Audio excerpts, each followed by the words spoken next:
boa tarde a todos os alunos da 102. Quem fala é o professor Diego Vitelli de Biologia e hoje nós vamos começar o nosso conteúdo programático tratando especificamente de bioquímica celular. A bioquímica celular, ela representa um ramo da biologia, ela é um campo da biologia que vai estudar os compostos químicos, a composição e as propriedades químicas dos diversos seres vivos. Então, a intenção da bioquímica é estudar o conjunto de compostos químicos que formam a vida neste planeta. Observa muito bem e verifica muito bem nesse tópico de número 2, que existem 96 elementos químicos que ocorrem naturalmente no planeta, e desses 96, 26 elementos químicos são encontrados em seres vivos. Veja, de acordo com a tabela, os principais elementos químicos formadores de vida. Você nota o oxigênio, observa que o oxigênio ele se encontra em 65% nas células. Esse oxigênio ele é fundamental para que ocorra a quebra da glicose, e a partir dessa quebra da glicose, a produção de energia. Veja também e observa muito bem a presença do elemento químico carbono. O elemento químico carbono ele se encontra em um percentual de 18% das nossas células. E o elemento químico carbono ele é formador de vida. Não há nenhuma forma de vida neste planeta que não possua o elemento químico carbono. É interessante o carbono, meninos, porque o carbono ele comunga de duas propriedades, né? A primeira propriedade é a propriedade da tetravalência.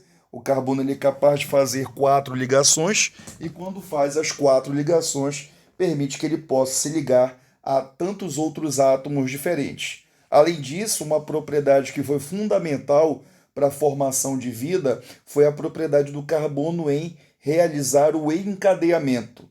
O carbono ele tem a propriedade de formar cadeias longas, cadeias extensas.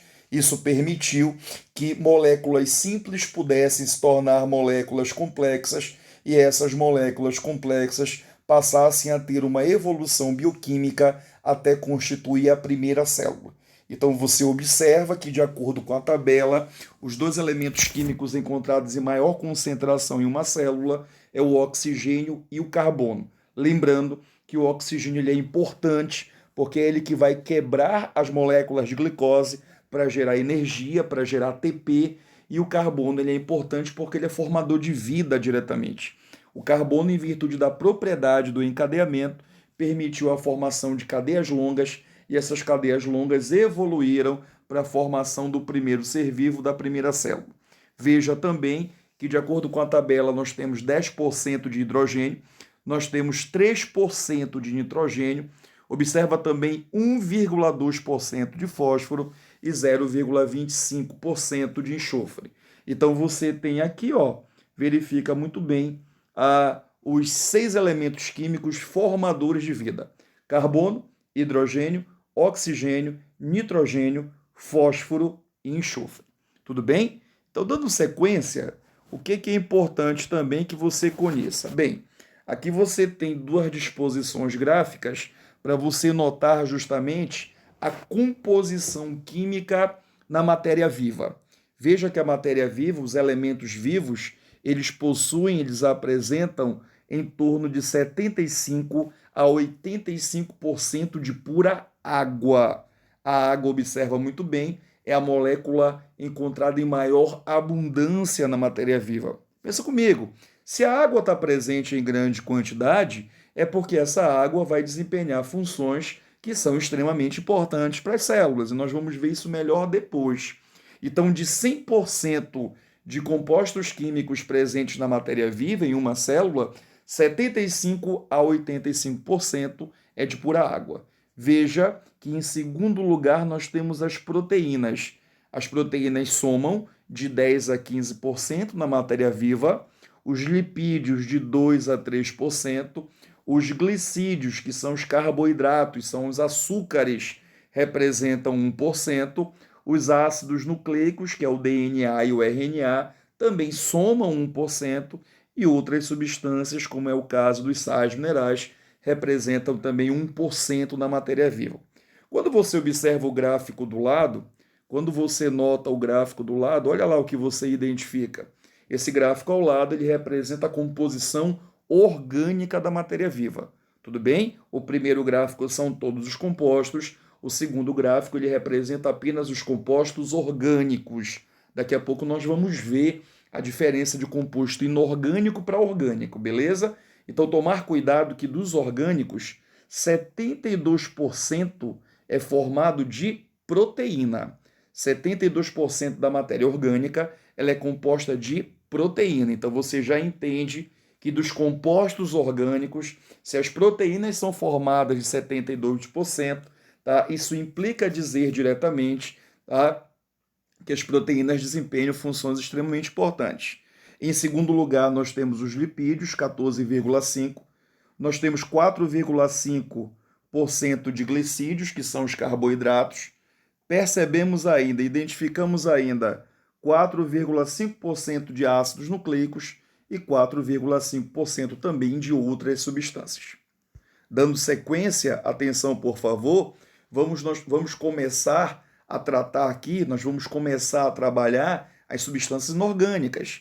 Você percebe que dos compostos químicos que formam uma célula, você nota que parte deles são substâncias inorgânicas e a outra parte ela representa substâncias orgânicas. Diego, o que é uma substância inorgânica, né? O que seria de fato, Diego, uma substância inorgânica? Bem, eu poderia utilizar com você dois conceitos para representar muito bem contigo o que seria uma substância inorgânica. Alguns livros de biologia mais simples, eles apontam que uma substância inorgânica é aquela que o organismo não tem a habilidade de produzir. As substâncias inorgânicas são aquelas que o organismo não tem a habilidade de fabricar. Mas não apenas isso. Os livros mais complexos, os livros mais completos, dizem que uma substância inorgânica é aquela que não exibe as propriedades típicas do elemento carbono, principalmente a propriedade do encadeamento. Porque se você observar essa molécula aqui, ó, essa molécula, meninos, olha lá, atenção, 102, essa molécula que você observa é o dióxido de carbono, é o gás carbônico. Perceba que o dióxido de carbono ele tem o elemento carbono, mas mesmo assim ele não é considerado um composto orgânico, é um composto inorgânico. Por quê? Porque apesar de ter carbono, não tem as propriedades típicas desse elemento, como é o caso, por exemplo, da propriedade do encadeamento. Então, um composto inorgânico, e o CO2 é inorgânico, né, é um composto que o organismo não produz e é um composto que não possui as propriedades típicas do elemento carbono, dentre elas a propriedade do encadeamento. Então, o CO2, apesar de ter carbono, você não pode chamar de orgânico, porque não tem as propriedades típicas do elemento carbono, como é o caso do encadeamento. Vai perceber isso apenas nos compostos orgânicos. Diego, quem são os compostos inorgânicos que nós vamos estudar? Nós vamos falar de água e, além da água, nós vamos tratar também dos sais minerais. Observa que a água ela pode ser obtida de alimentos líquidos, sólidos e água potável. E veja, como tínhamos trabalhado já em slides anteriores, que do nosso peso corporal, da nossa massa corporal, em torno de 75% a 80% é de pura água. Então, um homem que tem uma massa corpórea de 100 kg, aproximadamente entre 75 a 80 kg é de pura água. Agora, filho, você precisa tomar bastante cuidado com esse aspecto bem aqui, tá? Precisa tomar bastante cuidado com a questão da importância. Quando pensamos em água, a água, você viu naquele gráfico que eu te mostrei ainda há pouco, essa água está presente em grande quantidade. Se a água está presente em grande quantidade, é porque esse composto consegue realizar funções extremamente importantes. A primeira delas que nós notamos é que a água ela é um solvente universal. A água ela consegue dissolver quase tudo. A água ela consegue se misturar a quase tudo. Você já ouviu falar, 102, daquele experimento que quando você mistura água e óleo não se misturam? Não se misturam por conta de uma característica química, que é a polaridade. De acordo com essa regra da química, um composto polar dissolve outro polar. Um composto apolar dissolve outro apolar. A água, como composto polar, não dissolve as gorduras, não dissolve os lipídios, que são compostos apolares. Portanto, um polar nunca consegue dissolver um apolar. Então, a água ela consegue dissolver quase tudo. Por isso que ela é um solvente universal. Ela não dissolve os lipídios, porque os lipídios são compostos apolares. Além disso, observa também que a água ela é importante porque ela participa de reações de hidrólise. Filho, toda vez que você perceber essa terminação lise, a terminação lise sempre significa quebra. Olha aí, sabe que a biologia ela não é uma ciência de memorização. A biologia ela é uma ciência de compreensão. Então, você entender alguns prefixos e alguns sufixos, você consegue dominar tranquilamente o que significa aquela palavra. Então, quando você observa o termo hidrólise, terminação lise é quebra, hidro é água. Então, eu posso afirmar que uma reação de hidrólise é a quebra de uma molécula em uma molécula menor pela ação da água. É o que você percebe justamente aqui, meninos. Atenção. Observa que você tem aqui uma molécula chamada de sacarose. E veja que a sacarose está na presença de água. É a água que vai quebrar a sacarose. Além disso, você nota também um composto que nós vamos ver mais para frente, uma enzima chamada de sacarase. Essa enzima ela vai ajudar nesse processo de quebra, ela vai contribuir com esse processo de quebra. Então veja o que está acontecendo. Na presença de água e de sacarase, que é a enzima, a sacarose está sendo quebrada em glicose mais frutose. Ó. Olha como a água quebrou uma molécula maior, a sacarose, em duas moléculas menores, glicose e frutose. Você vai ver depois, nós vamos ver isso no futuro, que a sacarase, a enzima, ela nunca é consumida durante o processo. A enzima participa da reação, a enzima acelera a reação, mas nunca nós vamos ver uma enzima é consumida durante a reação. Então a água foi lá, quebrou a molécula de sacarose em moléculas de glicose e frutose. Nós vamos ver que a sacarose ela é chamada de disacarídeo e a glicose e a frutose são monossacarídeos. São as menores moléculas geradas a partir da quebra de um disacarídeo como a sacarose. Então a água quebrou a sacarose em moléculas de glicose e frutose. Dando sequência, filho, você também precisa tomar cuidado que a água ela é importante porque ela funciona como regulador térmico. Tudo bem? A água ela é fundamental porque ela possui a função de um regulador térmico. E a explicação para isso, que permite que a água possa manter a nossa temperatura, não é uma explicação biológica, é uma explicação física.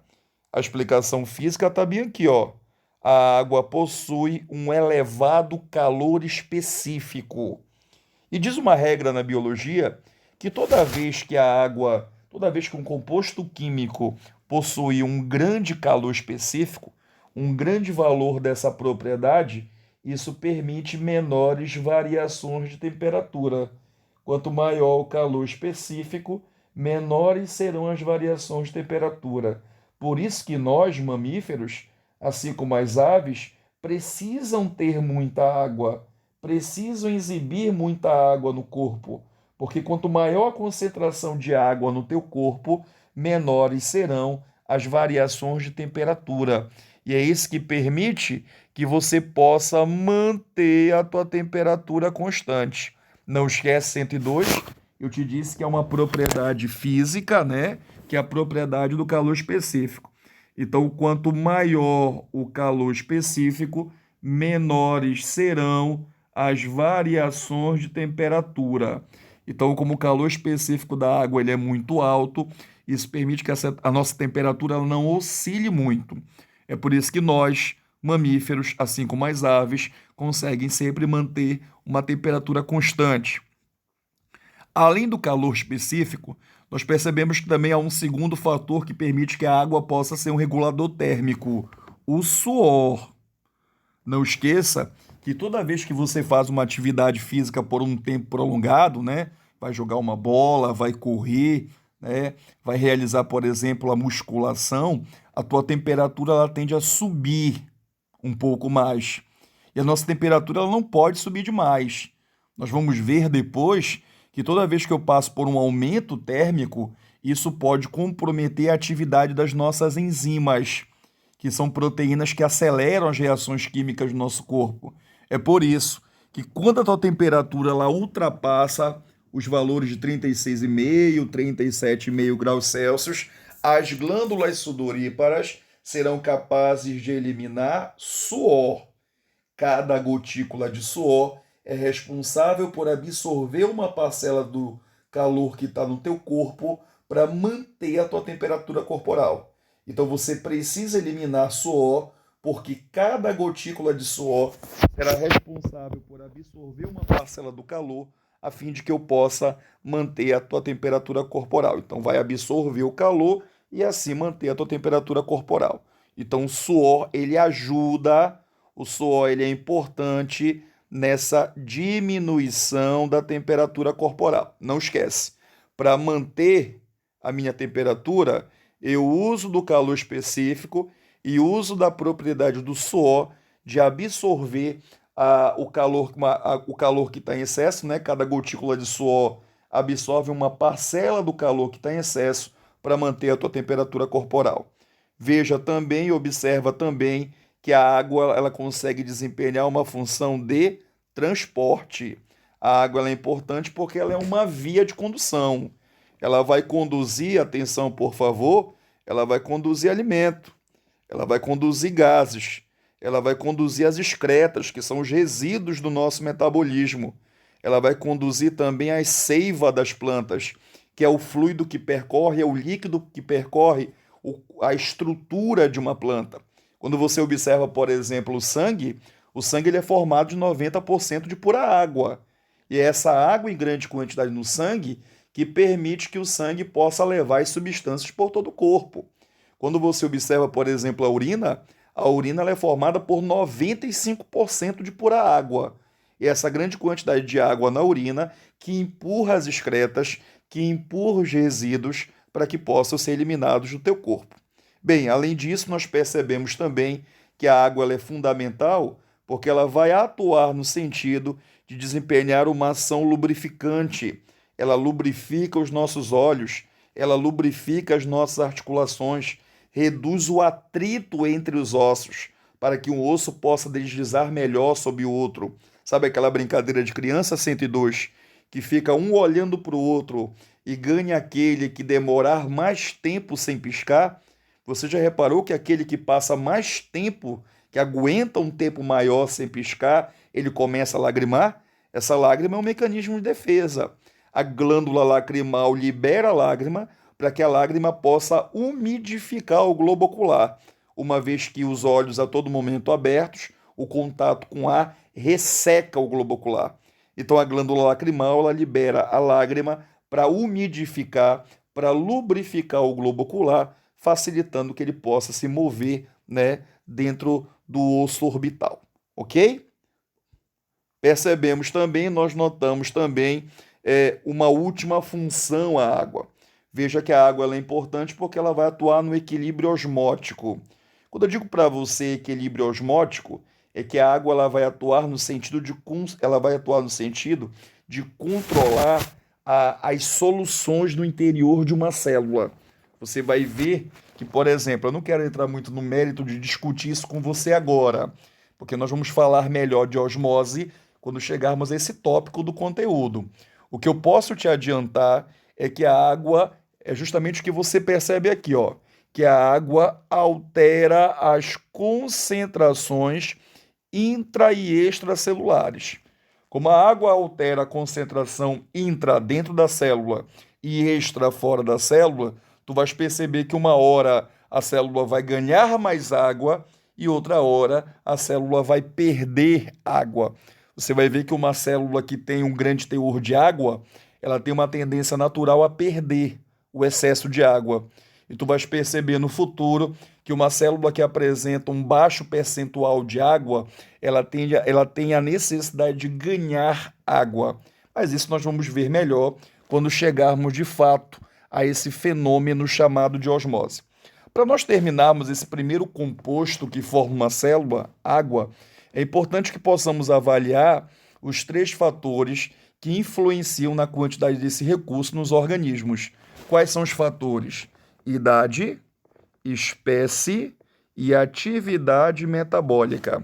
Observa que verifica que para o fator idade, quanto mais velho for o indivíduo, quanto maior a idade de um indivíduo, menor será a quantidade de água.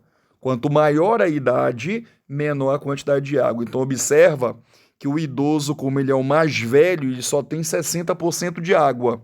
O adulto, mais novo que um idoso tem mais água, 70%. E o feto, que é o mais jovem dentre os 3, tem o maior teor de água. Veja que um feto ele tem 94% de pura água. O segundo fator que nós percebemos que permite influenciar na quantidade de água é a espécie. Cada espécie tem um teor de água diferente. Veja que, por exemplo, o homem adulto ele tem 70% de água, mas quando você pensa em uma água-viva, né, que é aquele animal muito comum em ambientes de água salgada, parece um plástico. A água-viva ela é quase transparente. Ela é quase transparente, por quê? Porque fundamentalmente o corpo dela é pura água. Ela é formada de 98% de pura água. E uma semente de planta tem apenas 15%. Então, cada espécie tem um teor de água diferente. E o último critério que nós percebemos é a atividade metabólica. Você tem que tomar cuidado que quanto maior o metabolismo da célula, do tecido, do órgão, maior será o percentual de água. Então veja que isso aqui, filho, é diretamente proporcional. Dos 3 exemplos que eu cito para você, o que tem maior atividade metabólica é o encéfalo. O encéfalo é essa área nervosa protegida pela caixa craniana. Por exemplo, o cérebro, ele é um dos órgãos do encéfalo. Então, como o cérebro ele tem grande atividade metabólica, você percebe que o percentual de água nele é muito alto, ó. Olha como o encéfalo tem 90%, olha como os músculos têm 80%, e olha como a dentina tem apenas 12%. Então você consegue confirmar aqui, de acordo com esse percentual de água, quem tem maior atividade metabólica. Se tem muita água em encéfalo, tem a maior.